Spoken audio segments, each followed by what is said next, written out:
প্রকল্প কর্মীদের বোনাস আইন মোতাবেক বোনাস দিতে হবে, অবসরকালীন সুযোগ সুবিধা কর্মক্ষেত্রে দিতে হবে। এরপর যে অনুষ্ঠানে আমরা এগিয়ে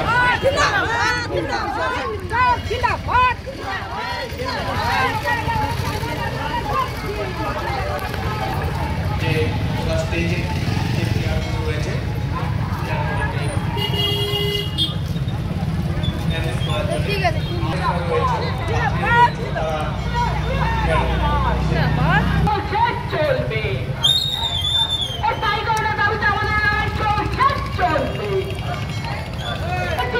চলবে রাজ্য সভার দ্বিমুখী বাজেটের বিরুদ্ধে আমাদের লড়াই চলছে, চলবে।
যেটা শুধু মা শিশুর কাজের জন্য আশাদের তাদেরকে রিক্রুট করা হয়েছিল, কিন্তু বর্তমানে দেখা যাচ্ছে যে আবাল বৃদ্ধ বনিতা এমনকি খেলা মেলা হাটে ঘাটে যেখানেই হোক না কেন আশা দিদিদের বসিয়ে দেওয়া হচ্ছে।